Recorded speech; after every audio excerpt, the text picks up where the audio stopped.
উত্তপ্ত নেপচুনের মতো সৌরজগতের বাহিরের নতুন একটি গ্রহ আবিষ্কার করেছেন নাসার জ্যোতির্বিজ্ঞানীরা। এটি এক বামন তারার আশেপাশের কক্ষপথে ঘুরছে বলে দাবি করেছে নাসা। নতুন আবিষ্কৃত গ্রহটির নাম দেয়া হয়েছে TOI 3261b। এটি আকারে আমাদের সৌরজগতের গ্রহ নেপচুনের সমান, তবে এটি নেপচুনের চেয়ে দ্বিগুণ ঘন এবং পৃথিবীর চেয়ে প্রায় 30 গুণ ভারী।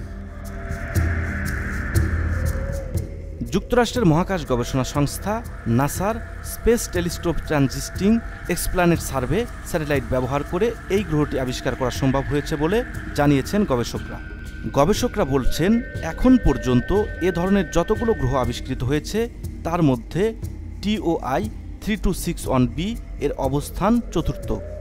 বর্ণহীন, অদাহ্য ও সামান্য অম্লীয় গ্যাস দিয়ে তৈরি দানবাকার বিভিন্ন গ্রহ কিভাবে তৈরি হয় তা বোঝার ক্ষেত্রে চাবিকাঠি হতে পারে এই গ্রহ। অ্যাস্ট্রোনমিক্যাল জার্নালে নতুন এই গ্রহের আচরণ সম্পর্কে বিশদ বর্ণনা করেছেন গবেষকরা। এটি নিয়ে গবেষণায় নেতৃত্ব দিয়েছেন অস্ট্রেলিয়ার ইউনিভার্সিটি অব সাউদার্ন কুইন্সল্যান্ডের জ্যোতির্বিজ্ঞানী অ্যামানাবি। পৃথিবী থেকে 979 আলোকবর্ষ দূরে এর অবস্থান। প্রতি 21 ঘন্টায় নিজের থেকে 25 লক্ষ কিলোমিটার দূরে থাকা এক কমলা রঙের বামন তারাকে প্রদক্ষিণ করে চলেছে এটি।